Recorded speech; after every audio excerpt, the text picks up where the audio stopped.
new and a bit different to the one we organized in January, because the situation has changed and because we can share with you much more information than we could share with you in January.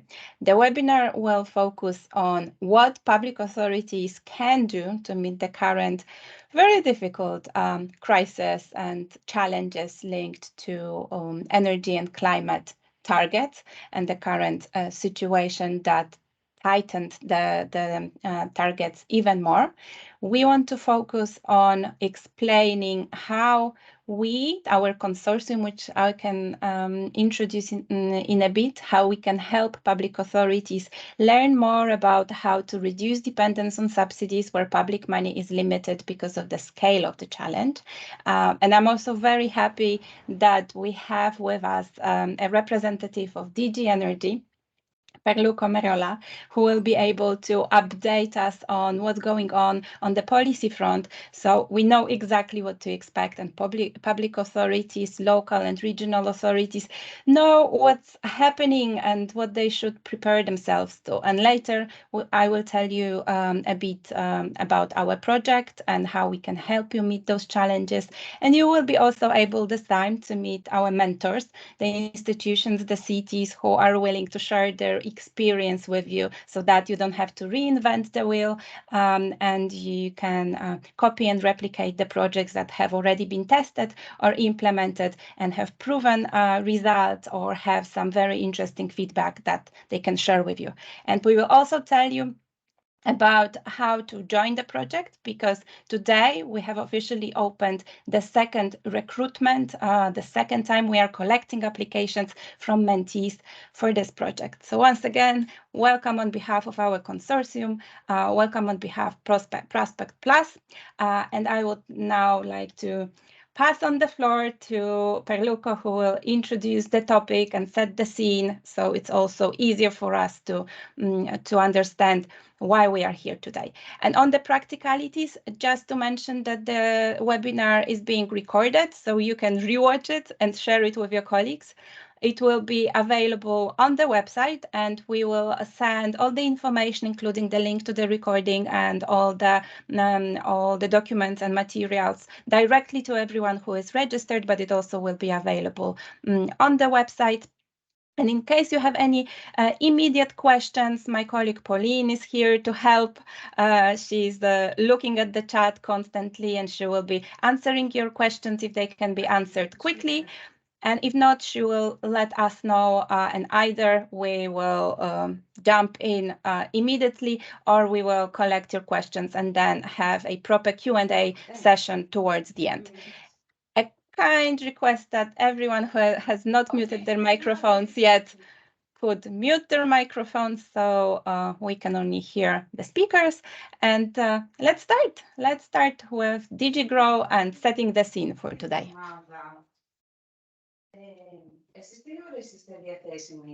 Was unmuting myself. Thank you very much, Sylvia, and good morning, everybody. I hope you can see the presentation. Let me know if it is not the case. I'm Pierluca Merola. I'm a policy officer at DG Ener in the energy efficiency unit. I'm a part of the energy efficiency finance team, where we follow, let's say, different aspects quite very well interrelated with the subject of this webinar, namely the mobilization of financing to achieve the sustainable energy target, the energy efficiency and renewable targets, but also the EU programs for energy efficiency. And I have to say that I'm very happy and thankful for this invitation, because I think that, I mean, the topic of your webinar, and basically how to achieve our energy and climate objective with the limited subsidies, and how we can use the public budget in the most cost-efficient way to mobilize the necessary investments, is at the center of our ambition and of our objective, not only with regard to the Green Deal, but also following the aggression of Russia to Ukraine, with regard to the REPowerEU plan, which is namely the plan for Europe to end its dependence on Russian energy import. So in this presentation, I will go quickly through these two main, let's say, European policy priority, basically the Fit-for-55 legislative revision and the European Green Deal and REPowerEU, and I will in the end focus a bit more on financing.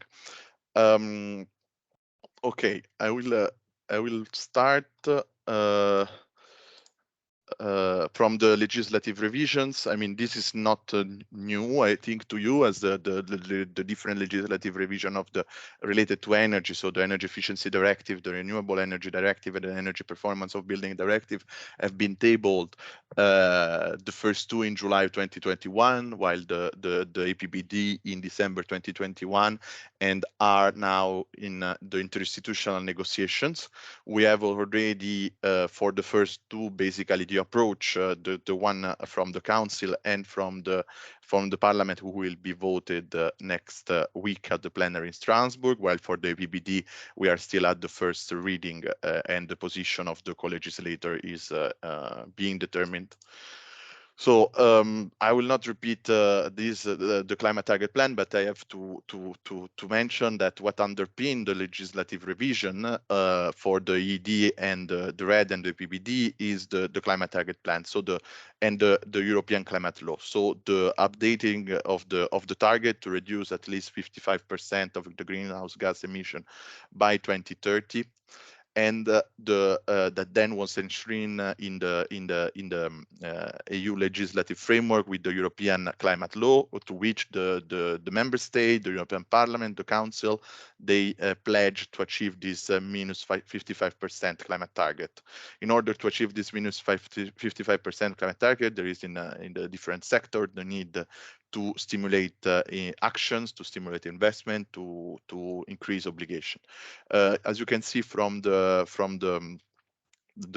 graph on the right of the screen, there is clearly a need for increase the action in the residential sector and in the service sector. So this is speaking clearly to buildings, is speaking clearly to heating, is speaking clearly to action that have to be taken at local level, in particular.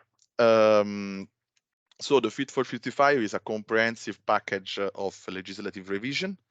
For what concern us, we focus, of course, here in the directives related to energy, but it's important to have in mind, I mean, that there is also the general climate aspect related to the extension of the ETS, or also the directive more linked to the environmental law, as the LULUCF, for example. With regard to the Energy Efficiency Directive, the Commission has proposed to increase the energy efficiency target toward 2030, to bring it and to align it to the reference scenario of 2020. So the increase, if we remain to the all the let's say reference scenario, so the reference scenario to 27 would be an increase from the 32.5% to the 36-39%. We decided that it was important to change the reference scenario to 2020, because it will also make it more understandable in communicative way. And the increase compared to 2020 is of 9% in terms of reduction of primary and final energy consumptions. So that is also to citizens, to stakeholders, more understandable of what we're speaking when comparing to today. There is a number of legislative innovation, an increase in ambition. One, maybe the most important one, is the one related to the national energy saving obligation, that the annual energy consumption reduction is increased to 1.5%, and where it's excluded the saving that are still included that are coming from the direct fossil fuel combustion. This to trigger a more firm transition toward clean energy solutions. The definition, also in line with the same approach, the definition of energy efficiency, district heating and cooling has been updated to promote further renewable energy sources. And also of relevance probably for you today, we have introduced provisions to encourage municipalities to develop local heating and cooling plans for the clean energy transition of their heating and cooling supply. Also the exemplary role of the public sector have been increased, as well as the introduction, the reinforcements of the energy efficiency first principle, and measure to alleviate energy poverty and to reinforce the provision of financing for energy efficiency. The other key directive that I said, like the ED and the RED, they will now enter the trialogue phase, which is the phase, the key phase of the interinstitutional negotiation between the Council and the Parliament, with the Commission playing, let's say, the role of the arbiter or the moderator between the two. The RED has sensibly increased the ambition in terms of share of renewable energy from 32%, which was the whole target for 2030, to 40%, and also have detailed the ambition also in key sector. For example, in heating and cooling, there is an expectation for an annual increase of 1.1% annually of the share, and also some indicative ambition for transport, industry, buildings, and other sector. What is also key is that there is a renewed attention also to small scale local renewable solution deployment. These, for example, in building, but not only, also with regard to energy communities and to a more local action in general. Finally, which is also important because it has some important impact, the bioenergy criteria has been reinforced to align stronger to the biodiversity strategy. The energy performance of building directive instead, which focused on building, as you know, has introduced the proposed from the Commission. The Commission proposed to introduce a number also of novelty. The two main one are probably the introduction of minimum energy performance standards, which will be the obligations now proposed for all type of buildings. So for tertiary building, for public buildings, and for residential buildings, to renovate up to a minimum energy performance class. The Commission has proposed some date for this introduction. Now the discussion is within the Council and the Parliament, and the co-legislator are discussing on the introduction of this obligation. The other main, probably one of the other main novelty is the revision of the framework for the energy performance certificates. As you know, now each member state has its own classification with limited number of limited possibility for comparison across the European Union. Now, what is proposed is to introduce a common methodology to develop the EPC, where the classes are identified from based on the worst and best of the building stock, and then so from A to maximum G. And where also this is also needed, we have seen when we speak about financing, this is also needed to increase the possibility for investor to compare their investment across, to have a single, to increase economy of scale, broadly speaking, to have a single reference framework to ascertain the performance of building assets. Finally, there is also the introduction of a new gold standard definition. As you know, we move from the nearly zero energy building to a definition that move to zero emission buildings, so that where also the role of renewables on buildings is somehow better highlighted and recognized. There is also a number of additional new tools, from like the renovation passport, and a definition for deep renovation standard, and also the request to member states to set up an APC database, the obligation for member states to set up an APC database. and a number of additional topics, but I should not go too much into detail. I want now to pass to REPowerEU. So REPowerEU is the plan that the Commission put forward and endorsed by the Council by the Council of the European Union in May to end the dependence of the European Union on the import from the Russian Federations. The objective is to end this dependence by 2027, to accelerate, in particular, quite fastly in the next 2 years. The plan is based on, let's say, 3 key pillars. 2 of them are strongly related to the clean energy transition. So to accelerate the clean energy transition and renewable deployment and substitution, basically, of the fossil fuels with more clean energy sources, so aligned with the Fit-for-55 and the European Green Deal. The other key pillar, which is energy efficiency and reduce energy demand. This let's say, reducing energy efficiency find itself at the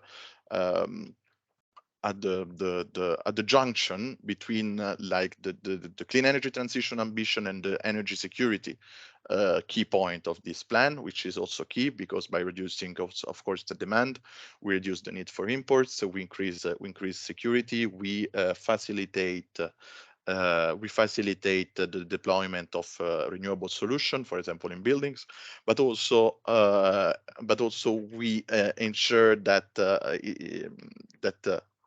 we reduce the demand overall, possibly also intervening on the pressure on the energy market, and that determine the price that we are seeing in the last months. The plan is quite detailed, detailing where the new source to substitute Russian gas will come from. As we said, there is also the part related to diversification of natural gas supplies that focus very much on LNG and on additional supplier. As part of the plan, there is the Commission has proposed, also if I already proposed the targets in the ED and the Renewable Directive to increase that target. The renewable energy, we have proposed to increase it from 40 to 45% by 2030, and the energy efficiency directive from 9% to 13%. As said, the legislative part of the REPowerEU plan, so the legislative proposal, are related are 3 in total. 2 of them, as said, are related to the target, with also, when we speak about renewables, the introduction of a proposal of to identify go-to areas for renewable deployment and overriding the identification of renewable as an overriding public interest. This is to reduce the permitting time for renewable energy investment. Then there is a third legislative proposal that is instead related to the PPD and is a mandatory obligation for the deployment of solar energy in buildings, starting from public and commercial buildings. When we speak about REPowerEU, there is also a strong focus with the communication that came up also as part of the package of the Save Energy communication on behavioral measure and behavioral changes when it comes to household and in general consumer energy consumptions. Next to that, there is also a strong focus on heat pumps. The majority of the natural gas is used for heating purpose, so there is also a need to switch on the fuel switch for heating in household. And finally, there is a very important aspect that is being developed. In this case, this is more related to lead by our colleague in DG Grow, but on the industrial alliance, because there is both a need to ensure that the solutions are on the market, but also to develop the right skills. So there is the attempt also to work more closely with the industry.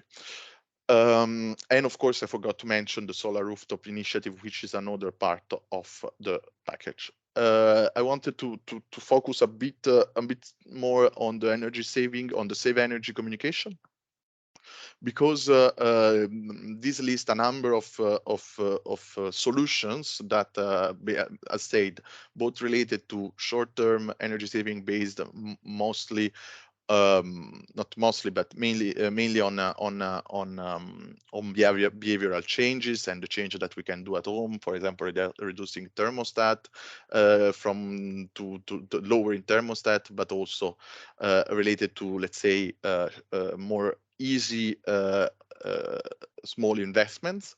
And then there is also the part related to the structural energy efficiency measure to being accelerated and strengthened. Here, I wanted to mention in particular that the Commission in this case, and we are working on that, has put forward the possibility. Some of you may know EFIG, the Energy Efficiency Financial Institution Group, to build on the work done by EFIG so far to launch a coalition with financial institutions to increase the financial institution commitment to finance energy efficiency at higher level. I will not dig into the financing part of REPowerEU, but you will have access to the slide. This is just to say that when we speak, I mean, as we speak in our webinar here of the investment needs, there is annexes to REPowerEU and staff working document which highlight the investment need for REPowerEU to achieve the REPowerEU ambition on top of what we have already identified in the climate target plan. And here we are speaking about 210 billion. And of these 210 billion of additional investment need, 56% are 56 billion are related to energy efficiency, mainly addressed to heat pump and building, but also district heating, for example. And the plan highlight financing support from the EU side, and also the legislative revision, for example, that have taken place to allow member states to voluntarily make transfer to the REPowerEU chapter of the recovery and resilience plans. This I will close the REPowerEU part with, if we want maybe an aspect less related to the clean energy transition, but that probably need to be known and taken into account overall. As you know, during the summer, the situation have worsened with regard to supply from Russia. All in all, I think now is even more than 12 member states have suffered full or partial supply disruption. In July, in the end of July, the Commission have put forward a new proposal for a Council decision, Council regulation. These have been approved in early August. The proposal is the proposal for a European gas demand reduction plan, where it's basically is an emergency plan where the coordination between member states is increased, and where the member states are asked to develop a national demand reduction plan that will be able to reduce their gas demand by 50% from August to March for this winter. In this case, there is, of course, an important link to energy efficiency, as you can imagine, and to both behavioral, but also easy to implement and measure, structural measure. The expected next step, we are following the press, there will be in the next days, weeks, intervention from the Commission side on the electricity market design to contain the current high prices. If I will pass now to the, let's say, the financing aspect that I wanted to underline, that are basically, I think, the most probably the most relevant for then the next intervention as part of the webinar. So when we speak about investment, we have highlighted the increase in ambition toward 2030, with on top of that the current situation that developed with Russia, with the supply, the energy import from Russia, and the REPowerEU plan. When we speak about investment need overall, taking all of that into account, for energy efficiency in particular, we're speaking about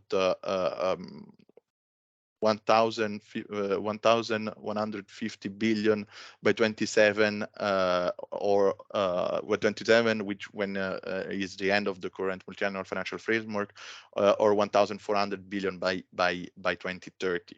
When we look at that compared to the available, we have looked at that compared to the available EU budget resources for this spending, and also with a look at national budget, whereas public budget alone will cover around 50 to 20% of these investment needs.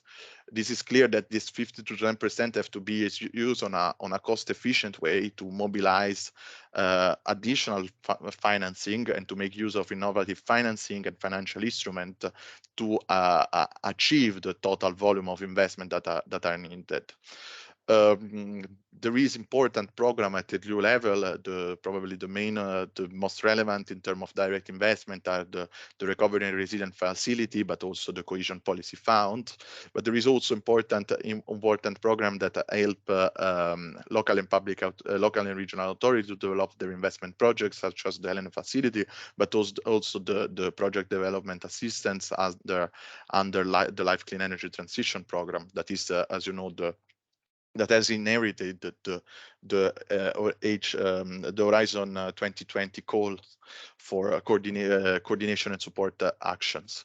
With this, I mean, I wanted to underline the volume of challenge and of investment needed. I will leave you with the landscape of the different programs at EU level that I mean are relevant for this purpose. Also, we didn't mention, but we have the InvestEU public guarantee to support that is managed by the EIB mainly, but also by other partners to support investment, and also the program related to the ETS that come from the ETS revenues. I wanted just to stop a little bit on, as I said, on the need to use the public fund to catalyze private investment. This can be done on multiple ways by combining grants and financial instrument and technical assistance. We know that this is challenging, but it's definitely a way forward, but also by developing more financial instrument and innovative financing scheme on tax and on bills scheme, which are new and need to be scaled up, but also continue with the forward with energy performance contracting. And with other possible new initiative. We have noticed that project development assistance is key in supporting the development of project. Often there is not the capacity on the ground to support, let's say, bankable project. But once this is provided, it becomes easier to intercept capital investment. And finally, there is also the need to stop to go forward in the work with financial institutions, both from the development of dedicated lending product for sustainable energy, but also to strengthen the cooperation overall. I wanted now to stop just to pass some information to do a bit of I don't know, product placement or advertising of specifically for the Life Clean Energy Transition, because I know that many of you can have ideas both related to project development, but also to innovative instrument to step up financing on how to mobilize the whole stakeholder that work like you on clean energy and climate project on the ground. So I wanted to just mention that, as you know, with the new multi-annual framework, we have launched the Life Clean Energy Transition, which is the new sub-program dedicated to clean energy policy implementation. And the current call, the call for 2022, are open till the 16th of November. So they are open now. There is still more than 2 months to prepare a proposal or to finalize a proposal. And there is in total 18 topics. And the co-financing rate are quite important, up to 95%. And there is also a good envelope in the total term, almost close to 100 million. I will not go into detail of the different topic, but there is many of them that are addressed both to support financing project development and innovative financing, but also specifically addressed to local and regional agencies and local and regional authorities. I leave you some information in the slide in any case that you will receive after the webinar from the organization. And I will stop here, and I know that we will have a Q&A session in the end, but if there is some burning question, I can also reply briefly. Thank you very much. Thank you very much for this and underlining how huge the scale of the challenge really is. And we do have just a short minute for immediate follow-up questions, if you have any immediate questions for Pierluca. And if not, he will probably join us at the end of the Q&A session. Any questions? Nothing so far? I just wanted to ask you one question following what you said. We see that a lot needs to be done in a short time. It's becoming more and more ambitious. Do you think it is realistic for local and regional authorities to wait for appropriate subsidies, to wait that maybe next year there would be some calls that they could use? Or do you see that there is no time to wait? And if there are some projects in the pipeline or some targets that they need to reach, they really should speed up and look for financing wherever it's available? I think that there is not too much time to wait overall. That also, I mean, it's important indeed. I mean, we need to recognize that some kind of public support is definitely welcome, the form of guarantee, and this is helpful. But it's important also to be ready to have a project ready to be financed also on the private market, and to build those capacity that lead to the possibility to have to intercept also private financing.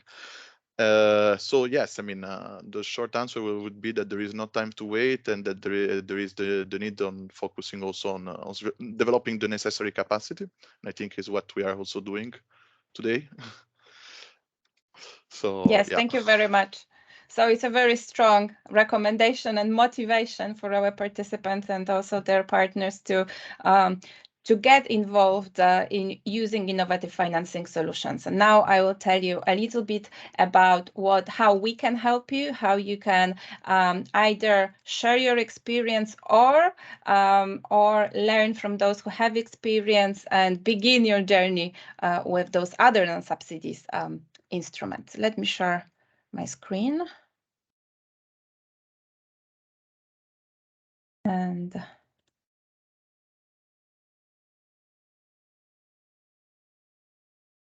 I will try to catch up a little bit, because it would be great that we have enough time to discuss the application process and also to have time for Q&A. But I think I should be able to do that.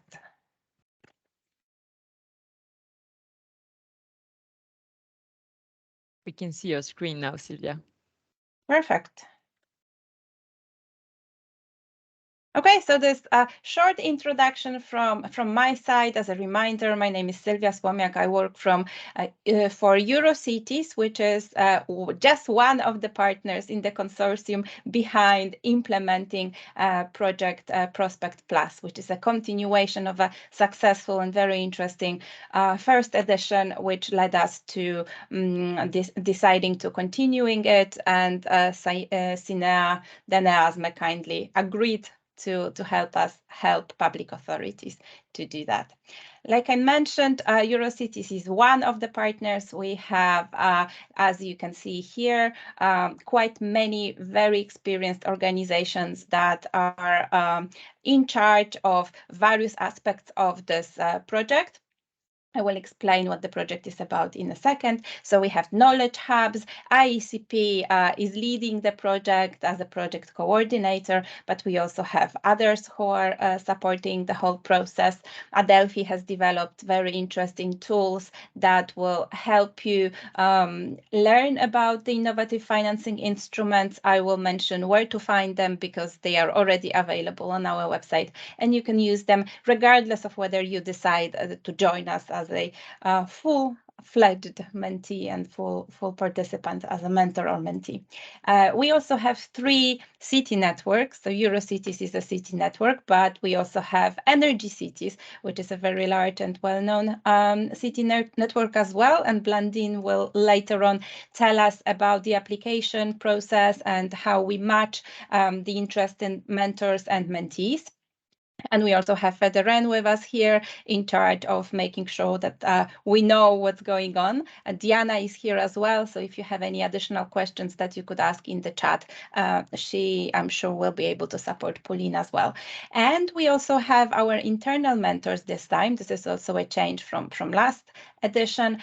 We have on board 5 very experienced organizations that will share their experience with various innovative financing schemes, financing options, and some of them you will be able to meet a little bit later, and they can tell you briefly about their projects, pitch their projects a little bit, tell you about their experience, and you can see the faces behind the logos.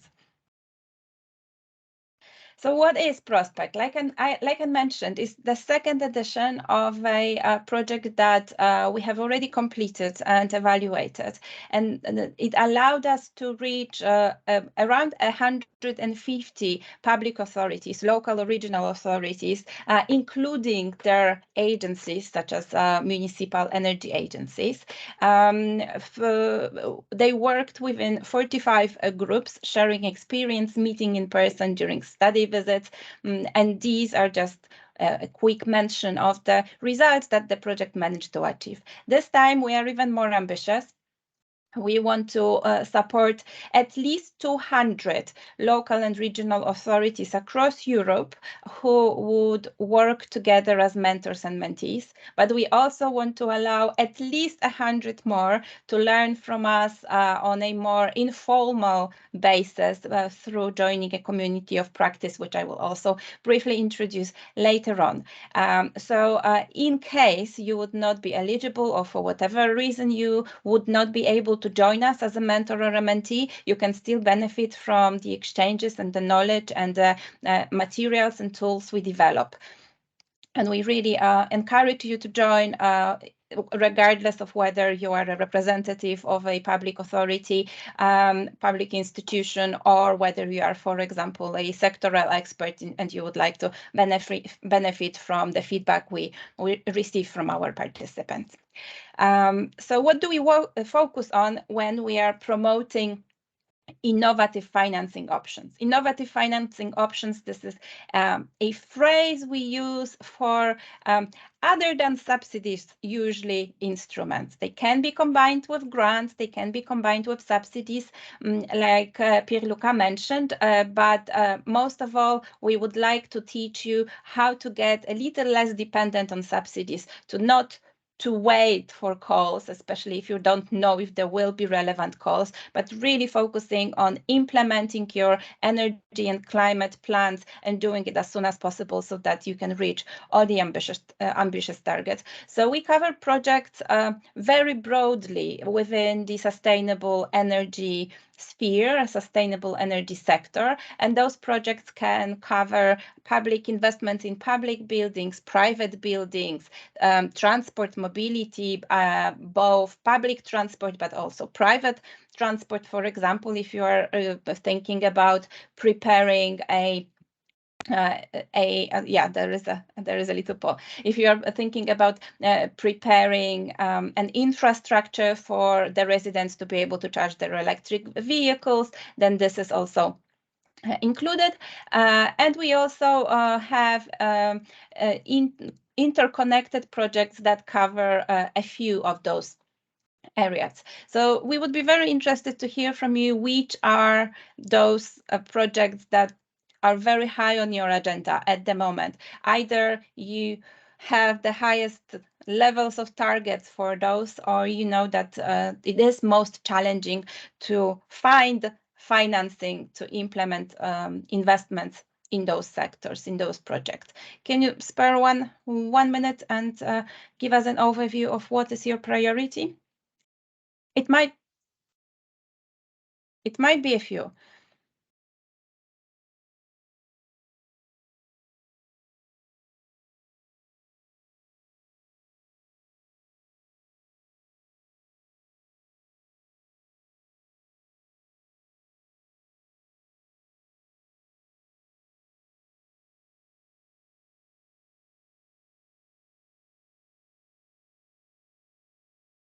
So public buildings are winning, although from some experience we have already seen public buildings are relatively easier to address rather than, for example, private buildings where your leverage is lower.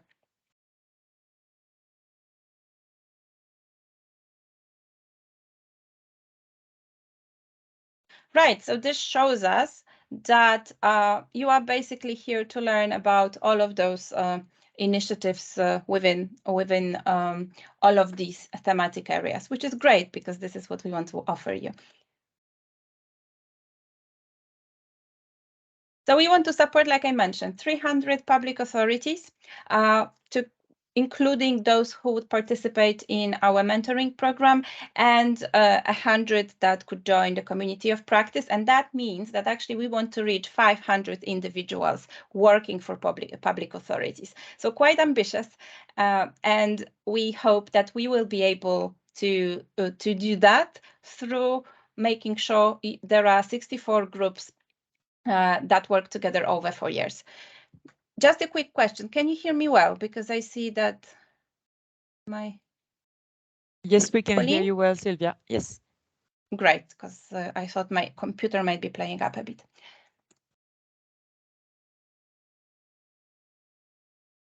What would you do if you join us? There are online meetings to introduce mentors and mentees, but most of all, we want you to have the opportunity to meet live, to meet in person somewhere across Europe in the mentor city, so you can see the project, you can talk to final beneficiaries, for example, you can talk to the staff who worked on implementing the project, you can talk to contractors and project partners and really get a very detailed overview of how the project was prepared and implemented, what went well, what maybe were the lessons learned that the mentor can share with you. So it's easier for you when you replicate this project. Either you copy the whole concept, or you can cherry pick some aspects that are most useful for you. So these are some pictures from the meetings and the study visits we have organized so far.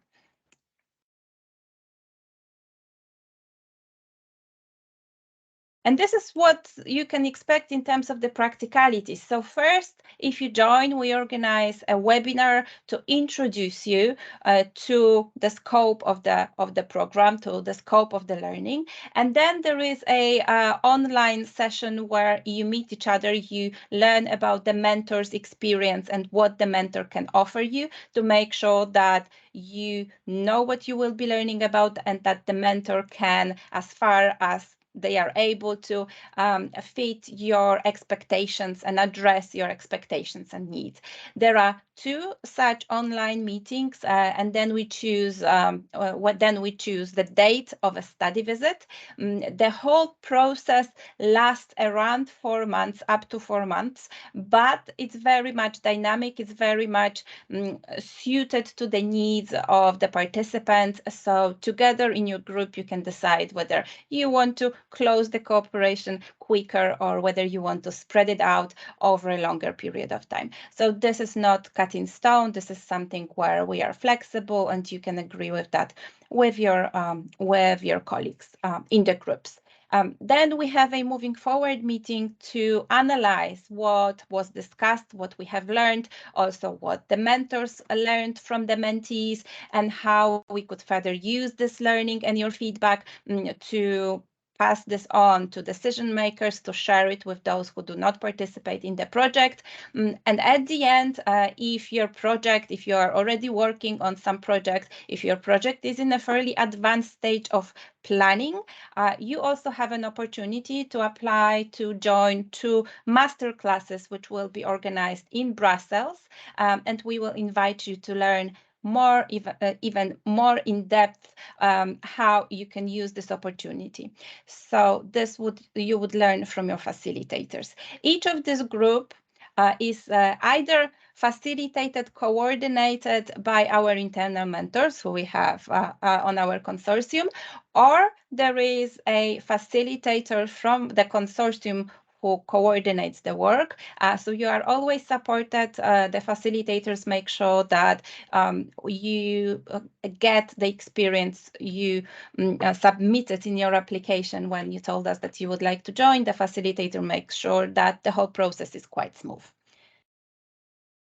We have foreseen 4 learning cycles. Now we are about to start the 2nd learning cycle, and this is why we are collecting applications from mentees. We have just closed the 1st cycle, which already gave us quite a lot of feedback and interesting experience with the first groups who participated. But there will also be 2 more starting next year in probably in late summer, and then also in 2024. So you would have 3 more opportunities to join. However, we do encourage you to join as soon as possible. In terms of the methodology used to facilitate this learning experience, it can be either done through study visits where you participate together with a few other mentees. So you form a small group and you can also exchange on this level of mentees and comparing where you have knowledge gaps and where you would like to get more information as well from those who are at the initial stage of preparing a project. If your project is more advanced, you can also participate in peer mentoring, and we also have foreseen some local groups, local mentoring, which Blandine, my colleague, I can see her face now, will tell you a little bit more towards the end of our meeting.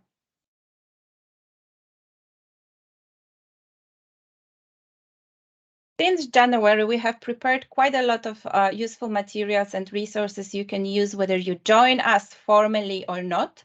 A lot of materials where we describe interesting projects that have used those various innovative financing instruments, and you can get in touch with them. There are links and contact details in the information sheet.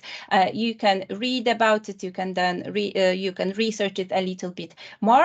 So if you click on this link in the bottom here, it will take you to a subpage where there is you will find 5 categories of the good practices, replicable practices we have collected. Once you click on them, you will get a few of those booklets so that you can learn a little bit more about that.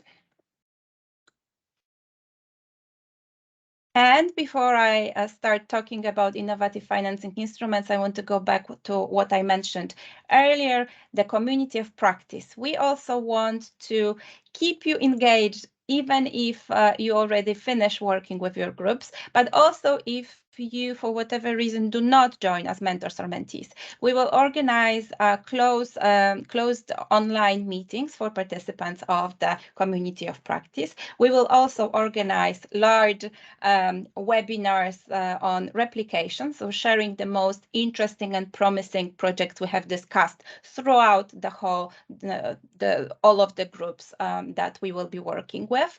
There will be also policy-oriented webinars where we will be very happy to share your feedback, the challenges and the opportunities you indicate to us. We will be very happy to share them with decision makers, EU institutions such as DG Energy, and others who need the feedback from cities in order to be able to really adjust the way the support is being foreseen so it allows to meet the very ambitious targets. And here I do encourage you to register. The registration is quite quite quick. It's not an application process. You just need to register, showing us, indicating your main interest and also your experience, so we can fit you in the right groups. And I encourage you to join, even if you're a small local authority and you feel like there are so many challenges and barriers you are facing and you just cannot get independent or less dependent on subsidies, and no one is listening to you, and you are just facing so many policy and regulatory or legal problems. Do join us, because there will be 200 of our participants, and that's why you will have some leverage. We want to give you the voice, especially through the large international city networks that we have in our consortium. And we will be bringing together those institutions who can really benefit from knowing what the problems on the grounds are, and hopefully also making sure that there is relevant support. So you can join in a few ways. You can join as an observer, which wouldn't require you to do much apart from just benefiting from hearing the experience of others.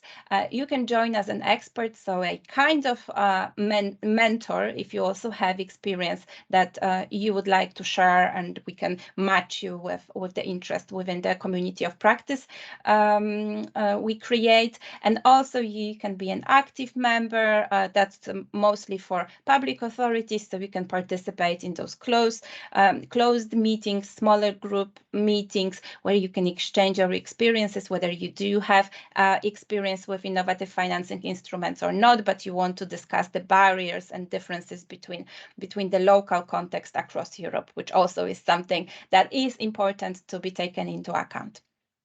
So if you would like to join, once you receive the presentation from us, just click here and it will take you to the registration page. And I do encourage you to register as soon as possible, because we want the events to start early in the autumn already, although it's almost autumn already.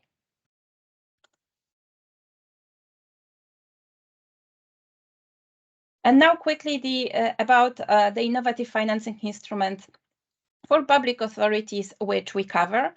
In case the topic is very new to you, I just want to talk you through those options that we want to cover under the project. So we want to discuss citizen finance, and that could mean, for example, crowdfunding, when it is the final beneficiaries, residents, who can chip in for some projects. For example, for a photovoltaic installation, everyone pays a bit and then they can benefit from it.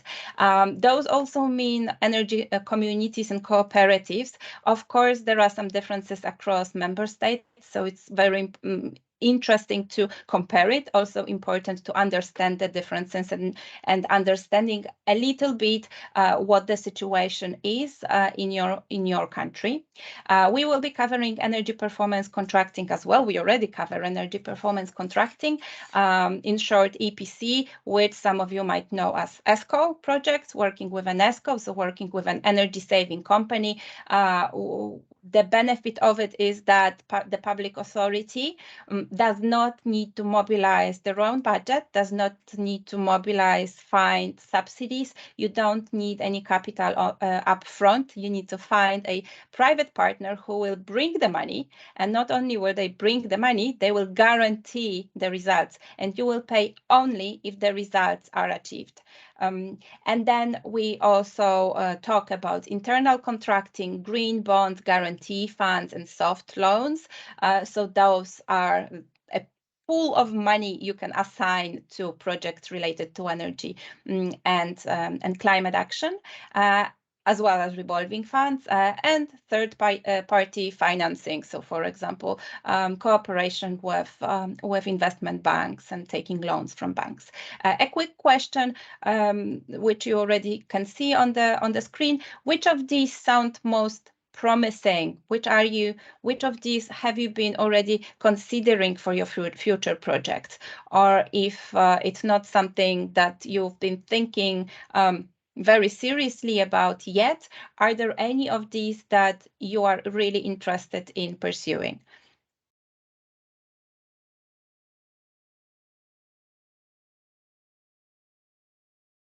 And you probably remember from DG Energy's presentation that there will be more focus on supporting development of EPC contracting, the use of EPC, and working with ESCOs. So that's definitely something that is worth looking into as soon as possible and looking at the benefits, but also not only benefits, but the practicalities of how to make sure that the private partner really delivers the results, that you as a public authority are able to verify that the results have been delivered and that you really pay only for the results. This is important because in this way, not only you don't have to look for the capital, you don't need to look for money to start the project, you don't have to worry about the tendering procedures, you don't have to worry about guarantees on the equipment that for whatever reason wouldn't work. You have a private partner responsible for that. And this means that you are actually protecting public money better. So even though sometimes the conditions might seem not as attractive as subsidies, but on the other hand, you are really transferring risks, both financial and technical, onto a private partner. That's why it's very important to ensure the preparatory stage, preparing the contracts, negotiating the contracts is done very carefully, and you have the means to verify that this will really protect your organization.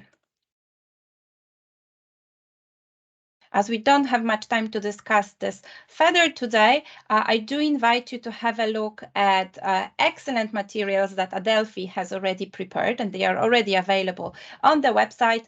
The links are here. You will find them on our website. Those are handbooks, quite long brochures, handbooks on how to use the various instruments within the different topics we cover. So public buildings, private buildings, transport, public lighting, cross-sectoral projects, and citizen finance, how to choose which one would be the most interesting and optimal for a given project, and then what to pay attention to, how to prepare to this.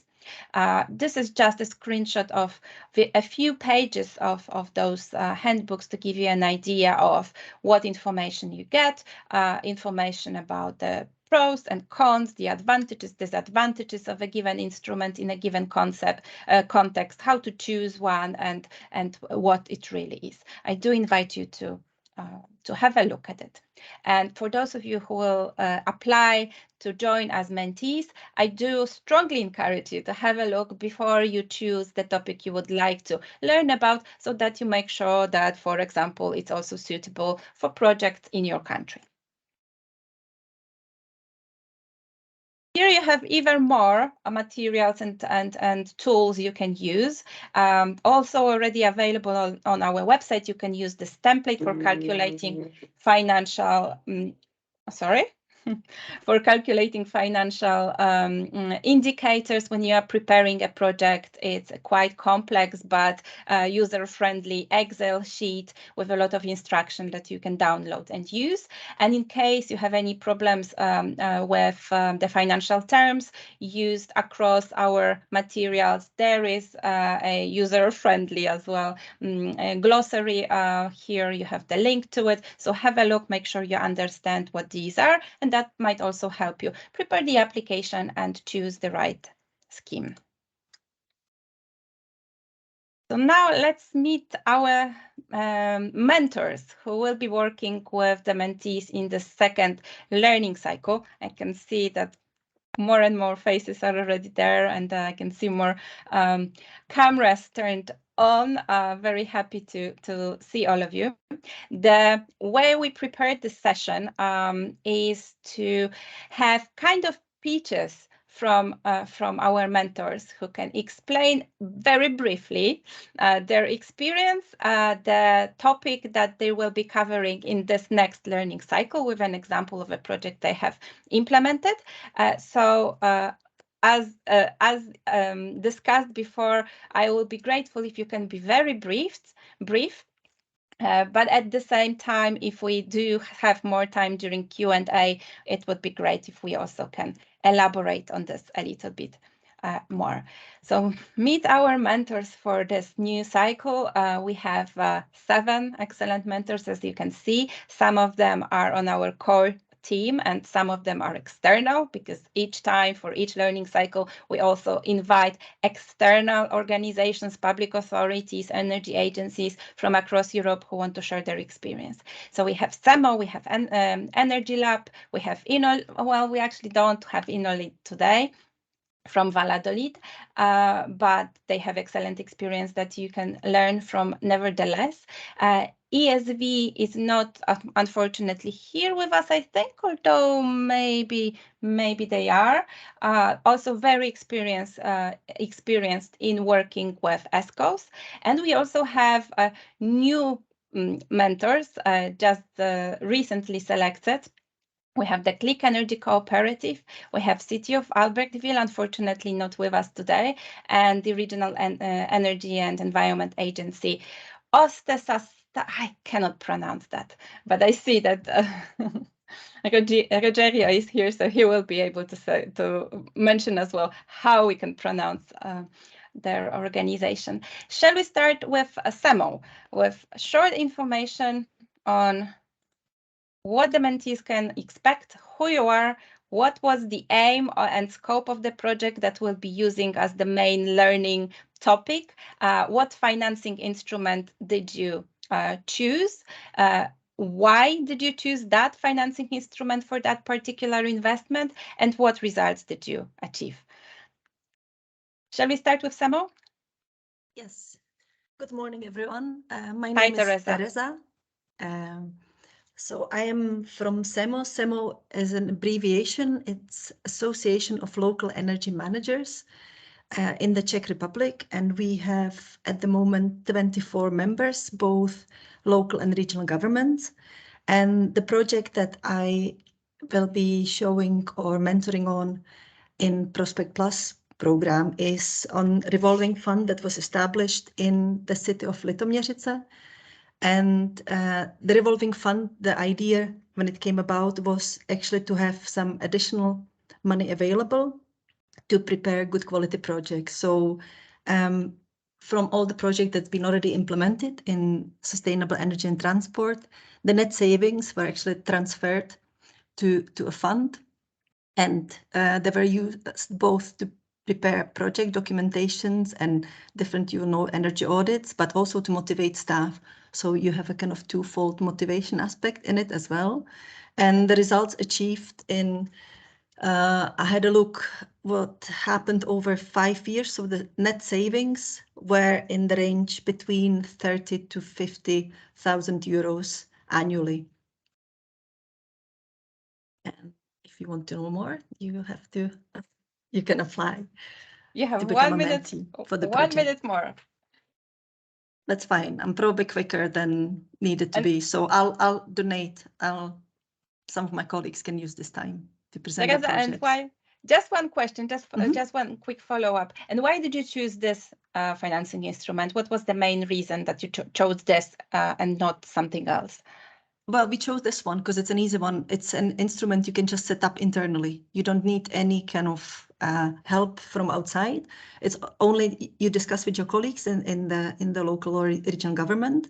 You tell them what your use case is. You show them what results you can achieve, what you're going to be doing with it, and then it's just a question of agreeing and then setting up the process. So that's very easy, and there's no external funding needed to do so. Perfect.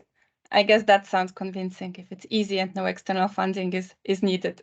That's the easy part. The difficult one is actually to get agreement across. There you go. There you go. And that's all my colleagues will probably know that. You need to speak to your colleagues about it. So, and that's why having this opportunity of having 4 meetings and then a full, or actually a day and a half in person together is so interesting and useful, because then you can go through all the challenges of preparing the project and discuss it and share your experience. Indeed. Perfect. Thank you very much. How about energy gap? Do we have? Yes, I'm here. I can see you. I can see you, Vlasta. Very few slides, just a little bit with the picture. I will be easier and I will be talking. Can you allow me to share my screen? we might not have enough time for that. It's But really, if it's it is really a really short one, just a picture. So I think it's, so I'm coming from Energy and Climate Agency in Maribor from Slovenia. We have a very nice, active and young team to work on also Prospect Plus to help other cities and regions to renovate buildings, to renovate indoor and public lighting. So we are experts in planning the projects and also in investments, because we always know that many of our customers, municipalities, cities, regions, they don't have or they don't find the money to renovate. So we always develop different financial mechanisms. And we are very proud of our really deep knowledge on energy performance contracting. And we already implemented more than 10 really big projects. We are the most proud of the renovation of 24 public buildings in one package, and this was investments of 11 million euros, and the savings were more than €500 million per year. So, and because this system of savings is really important, then to invest these savings back into the investments. So this is why we really promote energy performance contracting. We are experienced in finding these savings together with the municipality, with the energy experts. So, and I think this is somehow hidden money, and we try to open it and find it together with the cities, municipalities. And when they see these savings, I think the most important is this, to put these savings back into the investments. And when you see this circle, we are then together proud with our customers that that really see how it works. And it works for already, I don't know, more than 10 years. There are many projects. And also this is what we offer to our mentees, that we share all this knowledge, not only technically on the energy, finding the savings and money, but also the process. You know, it's quite difficult sometimes to convince and try to find this money together with the customers. But when you see all these hidden points, then you are much more secure on the, also on the side of the public procurement and other public and private partnership processes, that you do the right things.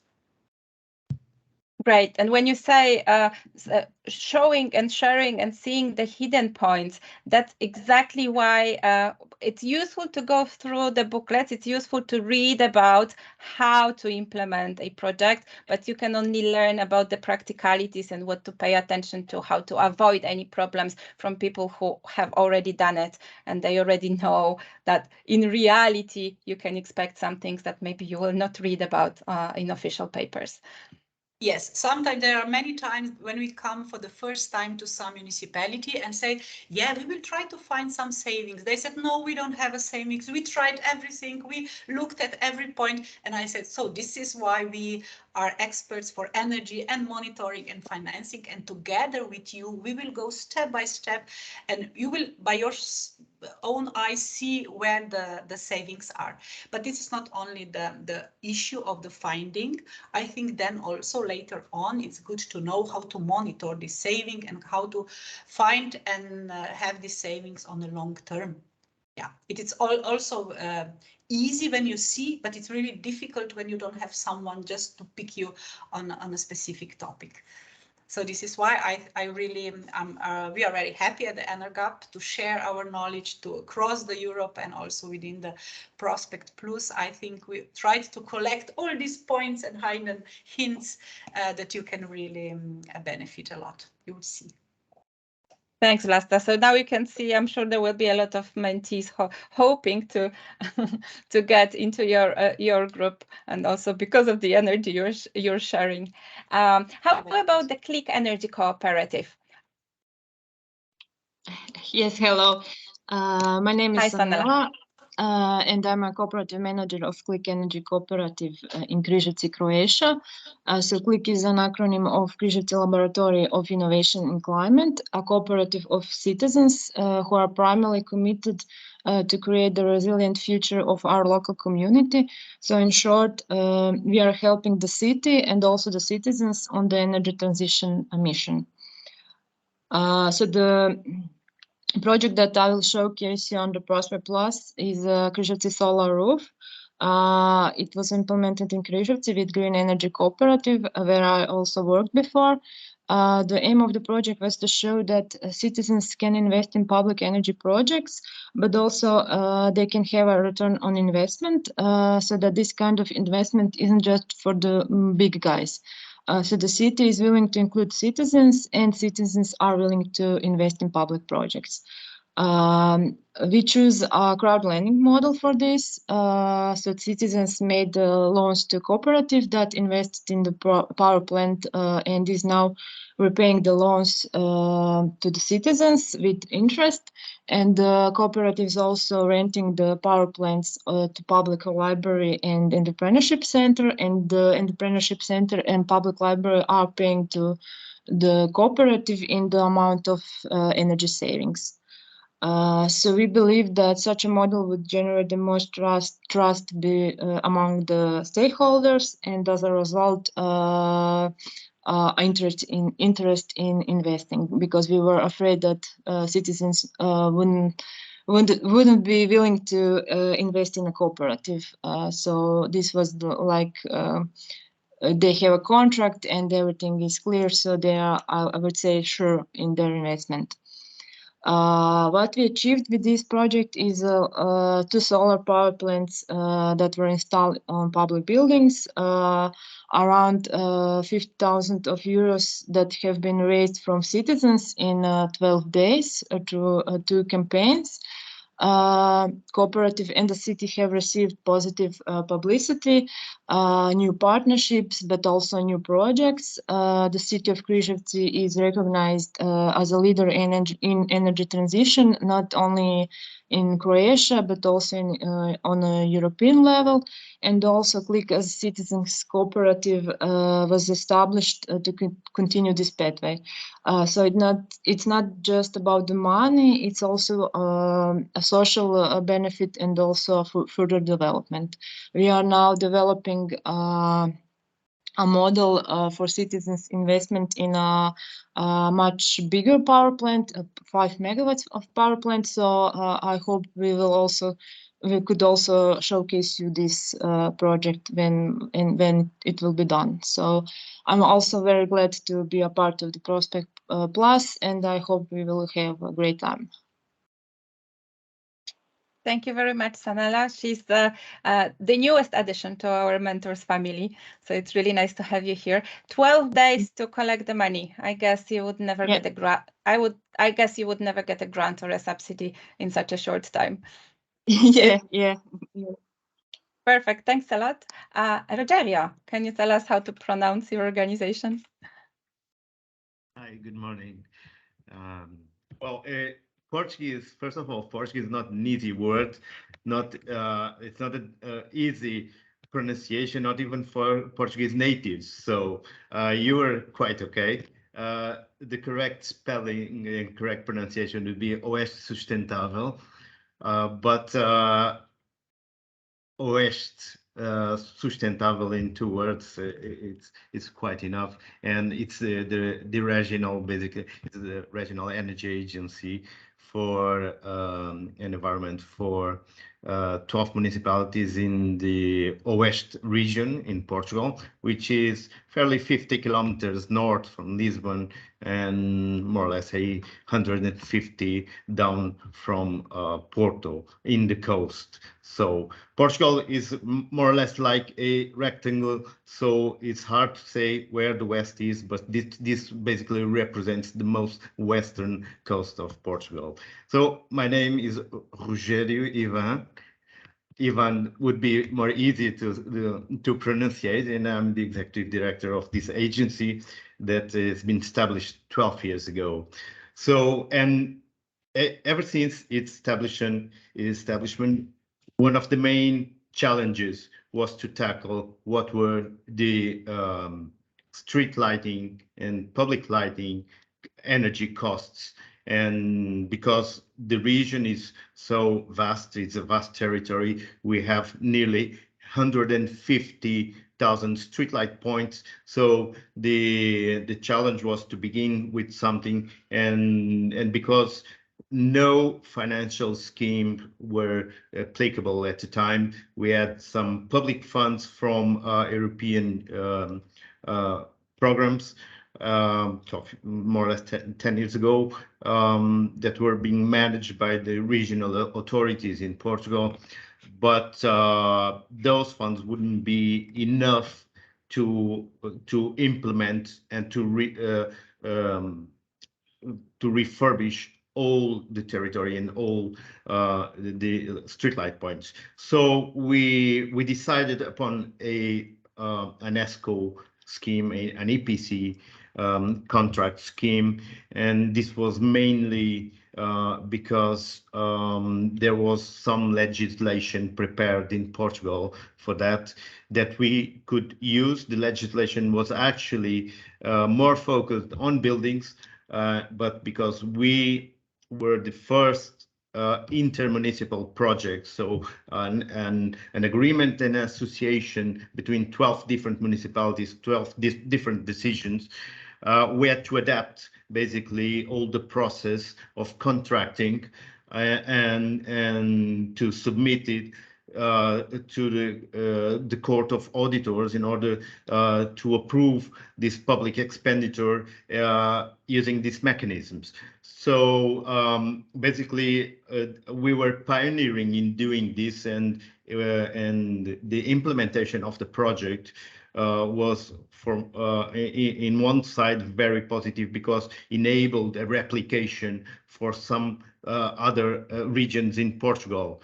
I believe using the same principle and the same methodology we applied here, we could recognize like 3 or 4 different regions in Portugal, and probably considering a population of 2 million to 3 million inhabitants, which is roughly a 25% to 30% of what is the population in Portugal.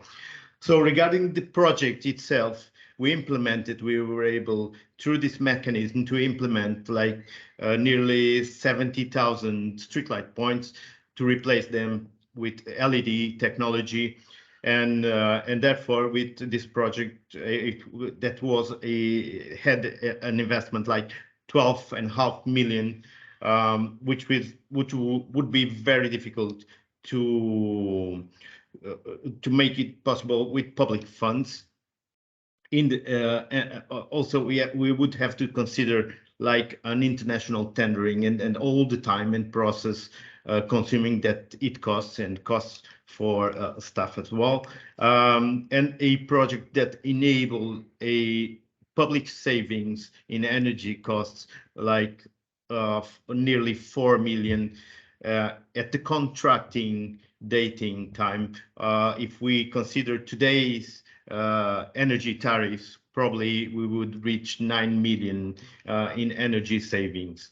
And we have just replaced half of the streetlight pointing, half of the grid we had, and we still have the remaining streetlight points to replace, and we will probably use the same mechanism because it was very effective. We were able to implement all this process, not all the process, but all the streetlight lamps in 6 months. The process took around four years from the very beginning to prepare all the tendering documents and the tendering process. And in terms of energy savings, I could say that we were able to save energy that is quite enough to use in 1 year by a city of nearly 10,000 inhabitants, which is quite remarkable, I think. In terms of CO2 emissions, the project itself was able to reduce something like 8,000 to 9,000 tons a year, which gave a very positive and very valuable contribution to what are the targets of these municipalities, that most of them are signatories with the Covenant of Mayors. So they were also part of the sustainable energy action plans that are now being updated to the 2030 targets. So these were the main results, and we at the time we were assessing the very different financial mechanisms. Obviously, at the political side, they would prefer to use public funds and grants because they are more accessible, they are cheaper as well. But if we bear in mind that we have so much to do in this process of energy transition, these new challenges for the next years, and the implementation of all the action plans for energy and climate. If we want to achieve the targets, we cannot rely on just grants and public funds, and the mechanisms that are provided by the European Commission, which are have the objective to make it like a leverage.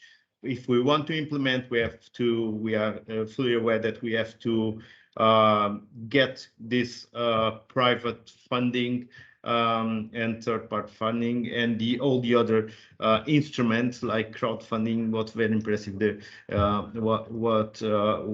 other examples that we've seen as well, and the previous one from the colleague. And we would like to explore more of that. For example, for solar PV, for self-consumption, energy communities, and also other options to finance all the ideas and all the plans that we already have in our minds. Thank you very much. It's very important what you said about the current energy crisis. I see that more and more public authorities, local authorities realize that because they waited with their energy efficiency and renewable energy projects to get better conditions, to get more subsidies, at the moment they are in a very difficult situation.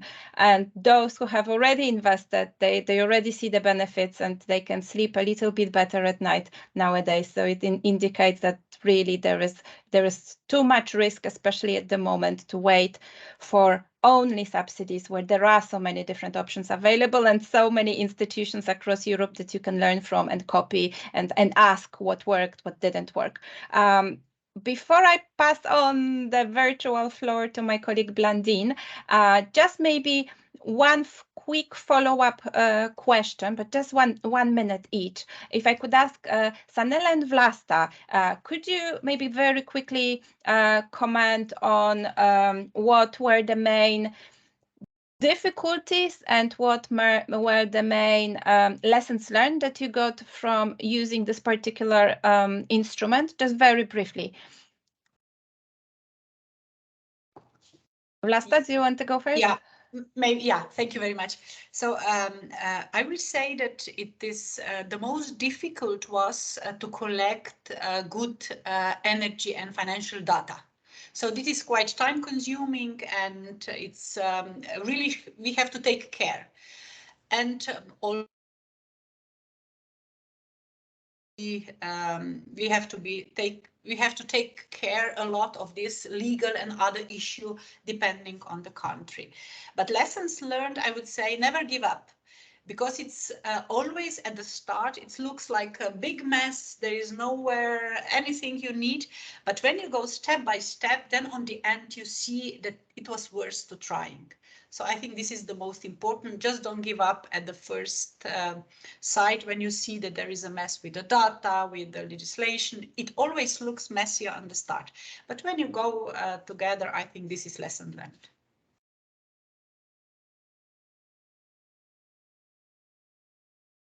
Super, thank you very much. Sanela, would you like to share your quick feedback on the main challenges and the main difficulties, and then also on the benefits using crowdsourcing? Yeah, we also had the problem with the public procurement, and so how you can procure this type of service, because the power plant is in the ownership of the cooperative, not of the city, but the city is owner of the building and also the owner of the entrepreneurship center and public library.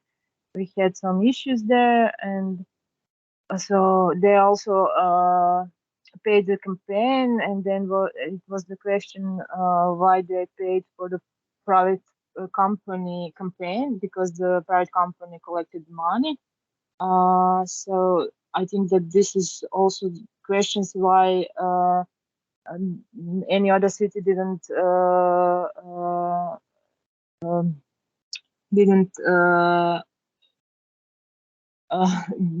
did not use this model. So I think, yeah, that was the main challenge for the benefits. Like I said, it was not just energy savings and financial benefits. The city got new partnerships. The cooperative got some projects to scale up this model. So also citizens have their interest rates. So I think everyone is here on the win-win. Super, thank you very much. I just want to double check if there are any representatives of our other mentors here. I think they were not able to join, but in case you did join, do raise your hand and let us know that you're here. I don't think so. Okay, so now let's learn from Blandine how you can join the project, how easy it is, but at the same time, how to give us enough information so we can make sure that we match you with the right institutions so you benefit as much as you can. Like I mentioned, you can start applying starting today, and we do encourage you to do it as soon as possible to give us time to really find you interesting projects you can learn from. Blandine, over to you. Yeah, thank you very much, Sylvia. Hello, everyone. I am Blandine Pidou from Energy Cities, and in Prospect Plus, we are one of the partners, and we lead all the activities about the engagement process. I'm sharing my screen. Can you see it well? Okay, and you can hear me well too? Everything Perfect. is great. Thank you. So just to give again a global pictures of the different calls for applications that we will run in Prospect Plus.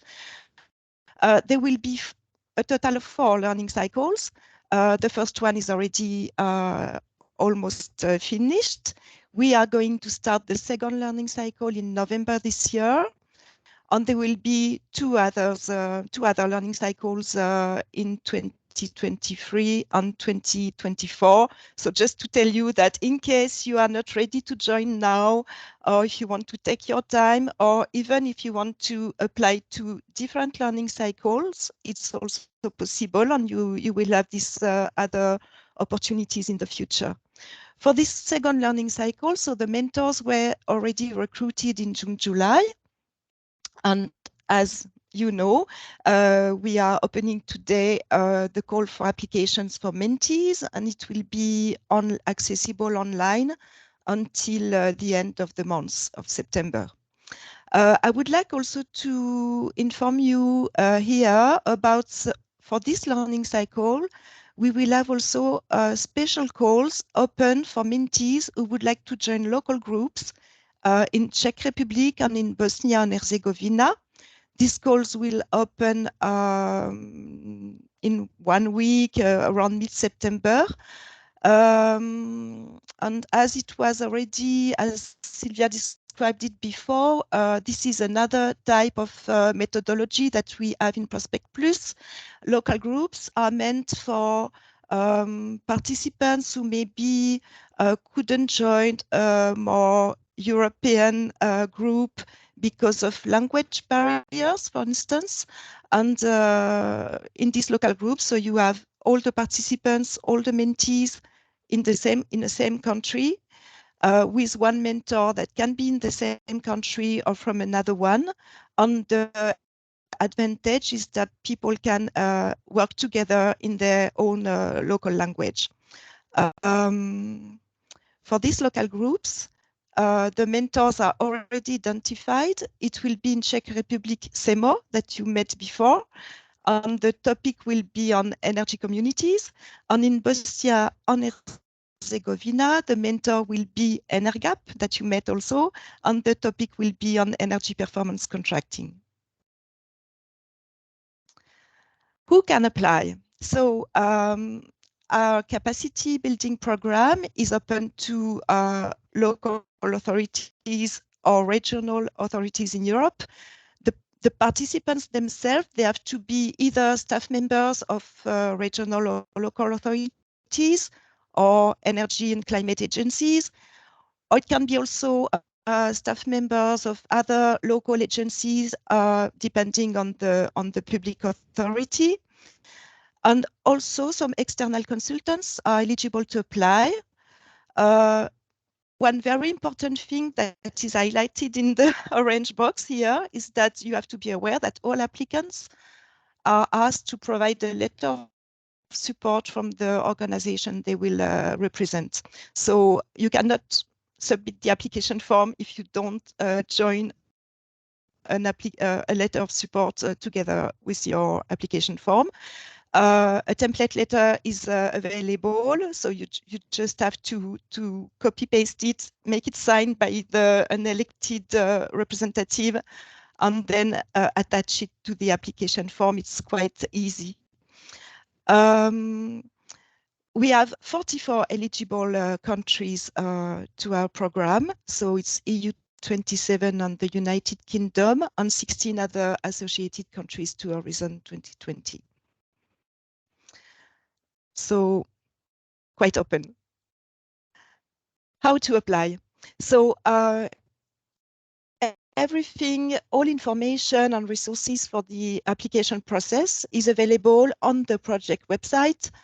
Under the learning program section here, you have an entrance to go to the Get Involved page that you can see here below. So all information is there and is updated on this page. So here you find the information on the calls, opening dates and deadlines, the links to the application forms. So the one for the call for mentees is now open on this page. In a few days, we will open the other forms for the local groups in Czech Republic and Bosnia and Herzegovina. And you find also here all the useful documentation and materials like the guidelines for applicants. Yes, and many other useful resources to apply, to be well prepared to submit your application.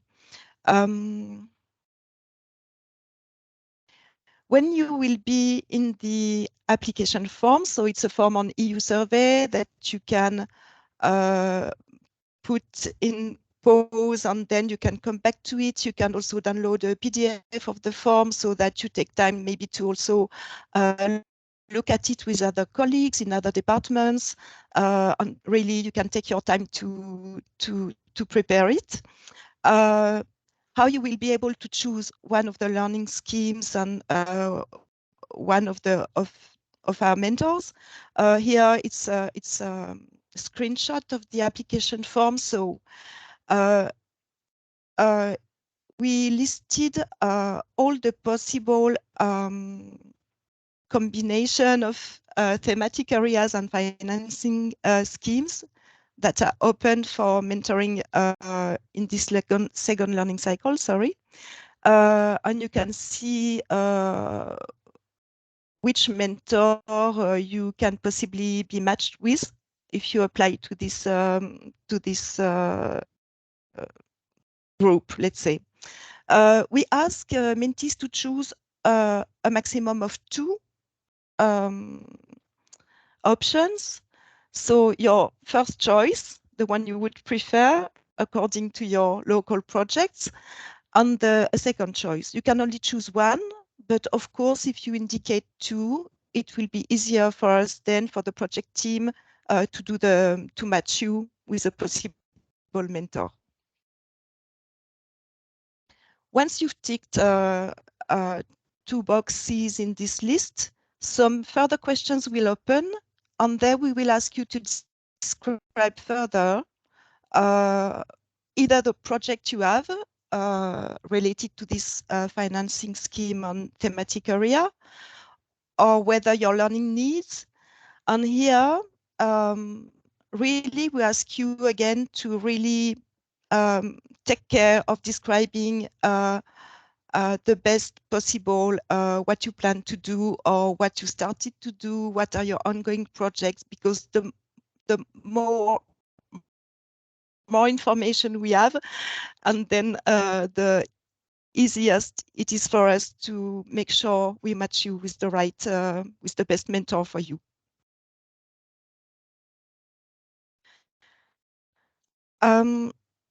Yes, here I've highlighted some of our selection criteria and matching criteria. All this is further detailed and explained in the guidelines for applicants, accessible on the Get Involved page of the website.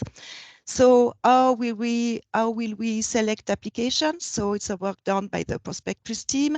We look, of course, quite obviously to the overall quality of the application. If some applications are not completed or not written in English or things like that, you know, it will be very difficult to select them and to evaluate them. It's important that you clearly identify and describe your challenges, your learning needs in innovative financing, and your eventual local projects, either, I mean, even if they are at the ideation stage or if you've really started to implement them or to develop them. We look also at your motivation to acquire new knowledge, and to your ability to share this knowledge with other colleagues within your organization, because we want all this knowledge to spread widely. The matching criteria, so also quite obviously, we match people, so mentees and mentors who are on the same thematic area. If you want to apply to transport project and mentoring, we will not match you in a group on public building. We, of course, also match people according to the financing scheme, the innovative financing they want to learn about. Then we try to look a bit deeper into the common challenges, so between the mentor and the mentee, so that experience is really, from the mentors, is really helpful to the mentee.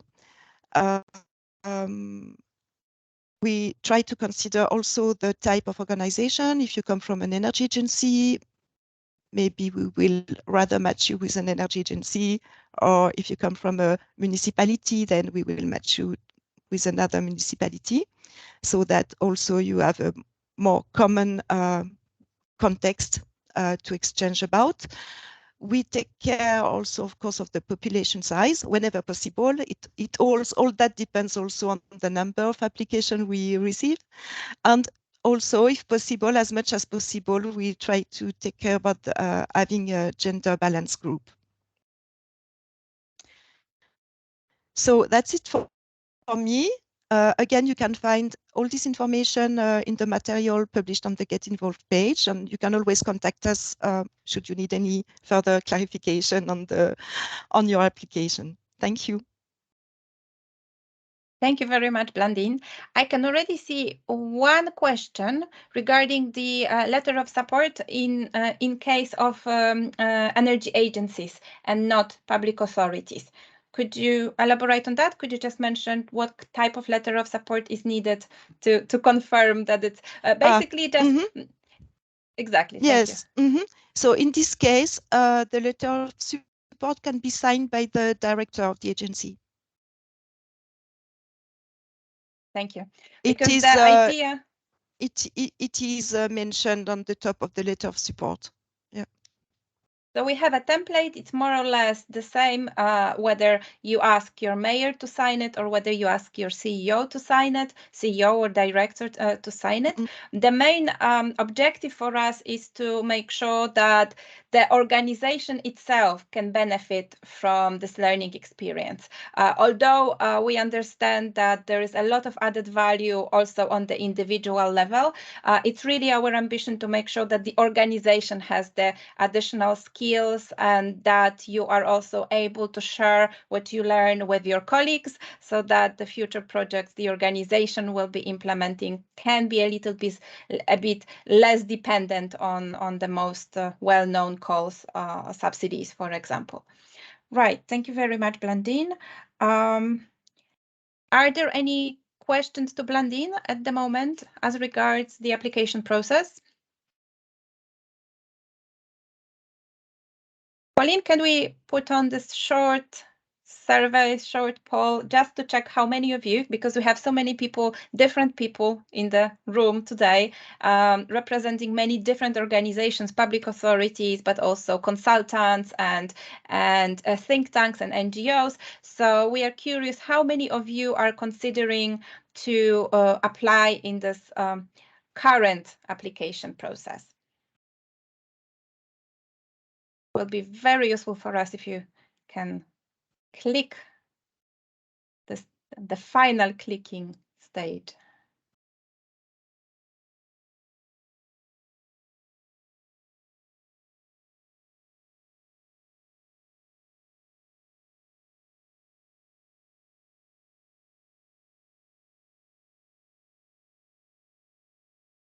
For those that would be potentially interested but haven't decided yet, we do invite you to check out our website.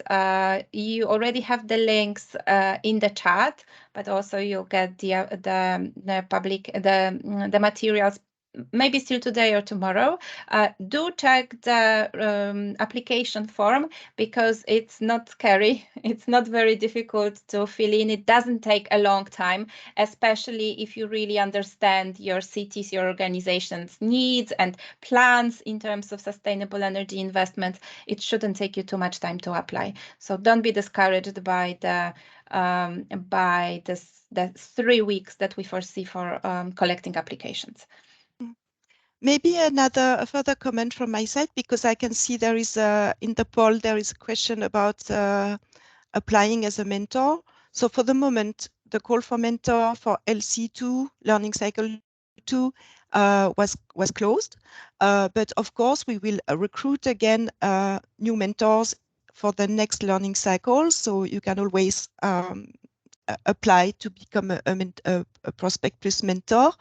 And we have also on the Get Involved page a form for expression of interest, where between 2 calls for applications, you are warmly invited. If you are interested in our activities, you are warmly invited also to leave there your contacts and tell us a bit about your projects, and so then we can come back to you.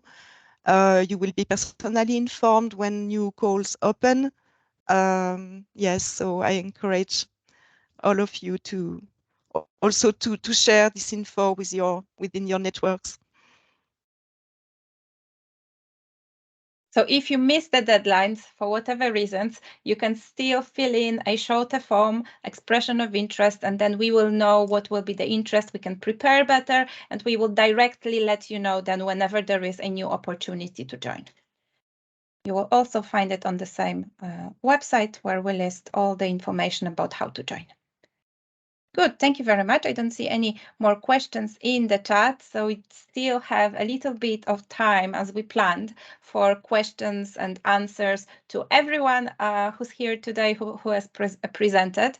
So if you would have any other questions to Blandine, if you have any questions to Pierluca and to DG Energy and to our mentors, both the more experienced ones who have already worked with their groups in this first cycle and the new new ones.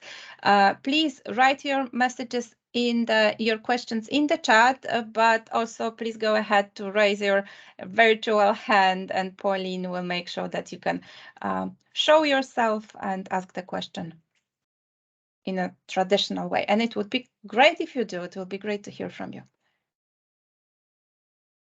Is everything clear on the policy side, on the extent of the challenge that the European Commission and the member states are preparing and facing at the moment, and the consequences for public authorities, both on the regional and local level, that would be important for you when you are now deciding whether you need to use this opportunity to learn about innovative financing options as soon as possible? Are there any questions about that, about what's in the plans and how it will affect you?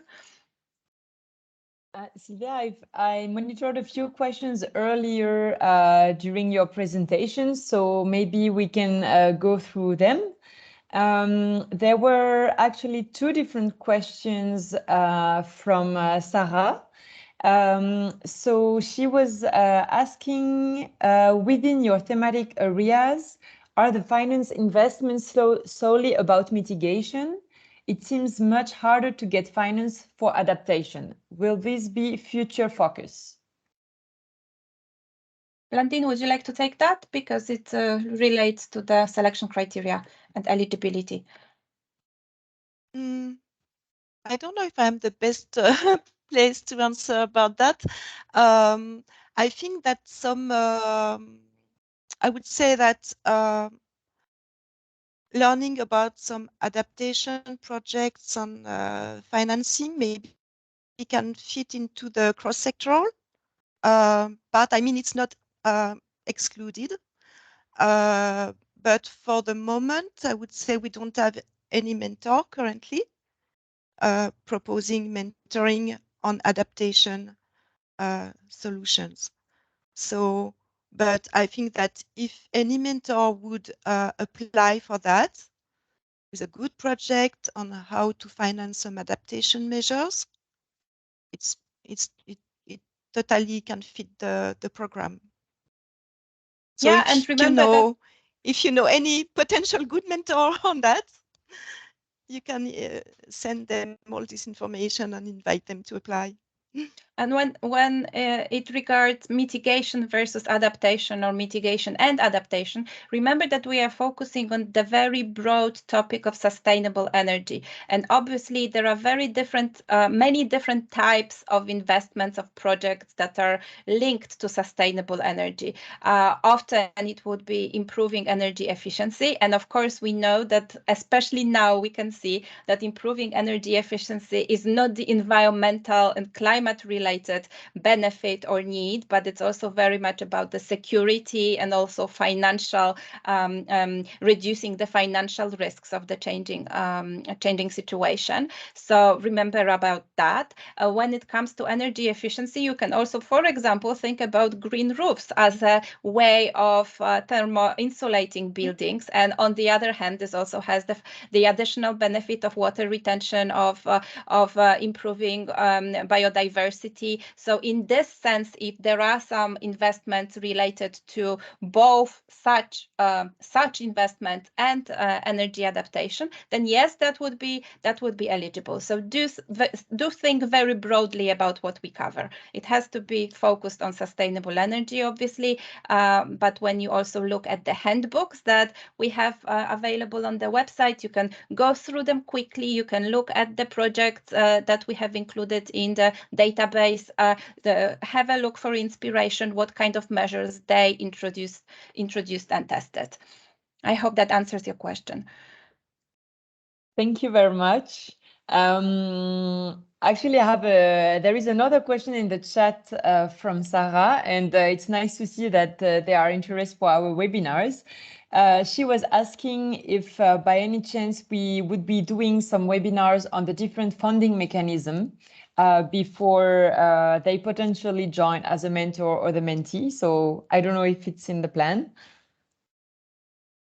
It's great you are asking about it, because it is also our hope and ambition that when you are joining, you already more or less know what could work in your region. There might be some differences between countries because of regulation, because of some different contexts. So it's great that you do some initial research just to make sure that the thing you will learn about is easily transferable to your country. If it's not, and you just need to broaden your horizons, that generally also acceptable, although we would like to make sure that we do trigger some new projects and we do have impact through this learning experience.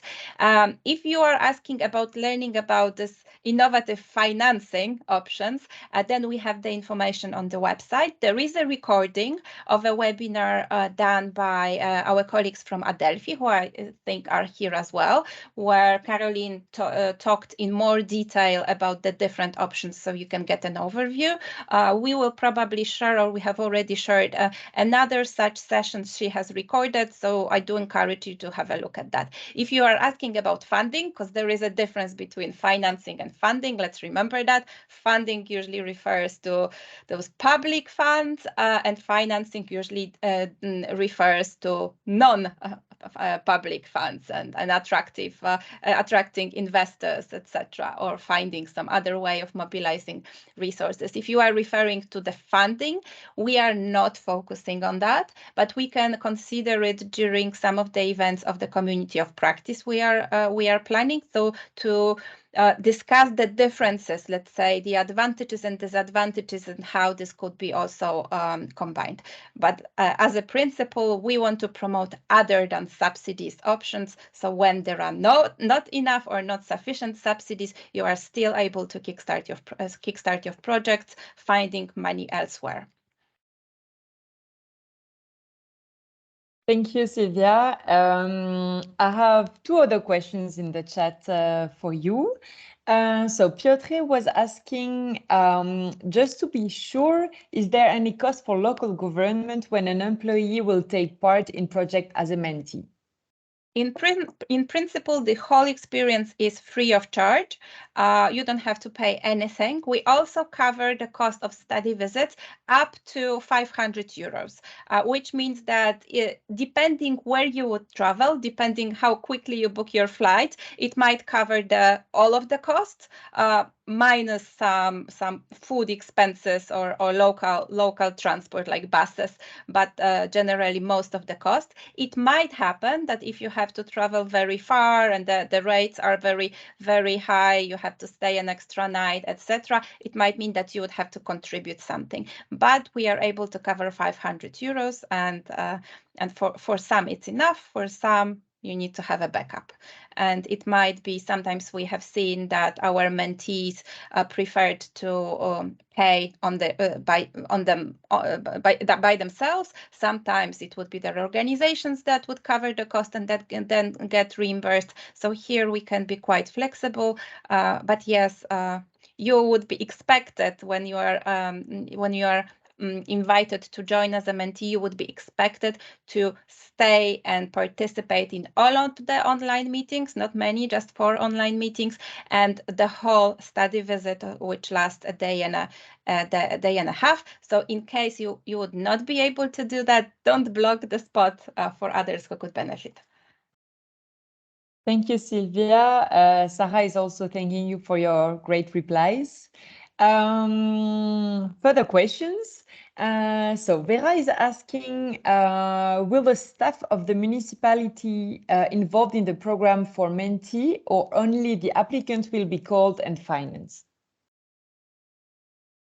I don't fully understand the question. So Vera, if it wasn't so clear, would you mind taking over? I think basically, yeah, she was asking if it would be only, the mentee of the municipality who will be involved, or like more colleagues, I guess. Am I right, Sarah? Actually, I've answered ahead. in the chat already to Vera. I don't know if you can see the answer. So okay, sorry, maybe I missed that part. So perfect. No Thank you, worries. Blandine. No worries.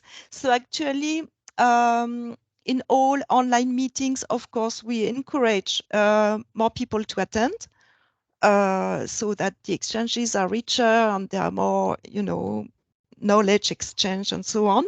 And the exchanges benefit to more people. That's what we seek. But the only, let's say, restriction is about the physical meeting. The project reimburses only participation of one of the applicants. But someone else from the municipality can join also, but at their own cost. Perfect. Thanks, I don't know, Blandine. Vera, if it answers your question. And we've had those examples in the first learning cycle. We've had some examples where the official mentee brought a colleague. They decided that it was really worth paying for this extra expense, but having more people see and spend this time together with the mentor and the other mentees. We have also seen that some people were joining online. There is no problem about that. You will receive materials, the presentations that you can share with your colleagues as well. And we very much invite you to do that. It would be great if we are actually able to reach more people in your organization. Thank you, Blandine and Sylvia. So I guess, Maxime, that also replies to your question. If not, don't hesitate to open your mic. So far, I don't see any further questions in the chat, but I don't know if anyone would like to unmute and ask questions directly to Pierluca, Blandine, or Sylvia, or any of the mentors who are here with us today.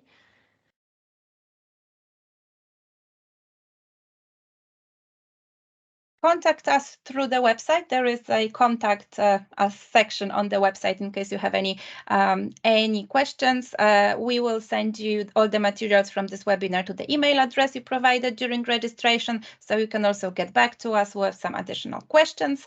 And another thing that I would recommend you to have a look at, because it's also very interesting, is to see the description of the learning program, which is also there under reports on our website, and you can see the action plan, because the groups, mentors and mentees work together on one action plan, which puts together the information they share, and then they can think about how the given solution is transferable in their countries, what might be some differences to pay attention to in terms of the regulation, for example, that might be a little bit different. So we also want you to leave the project with this document that you can share with your colleagues.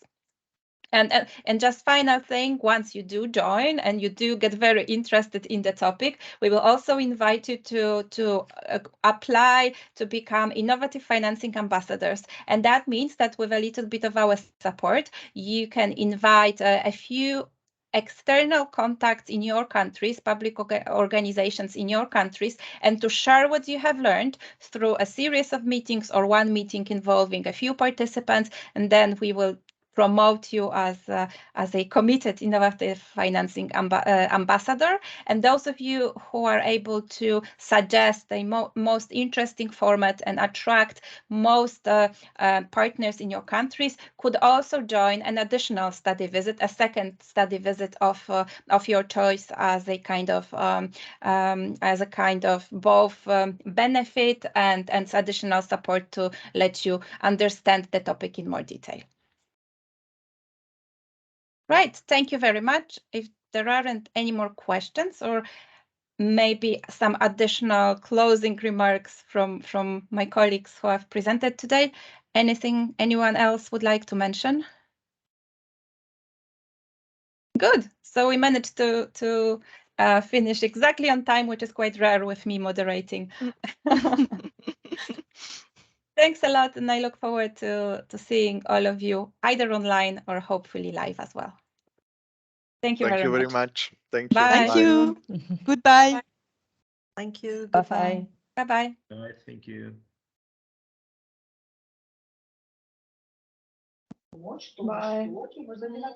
Bye.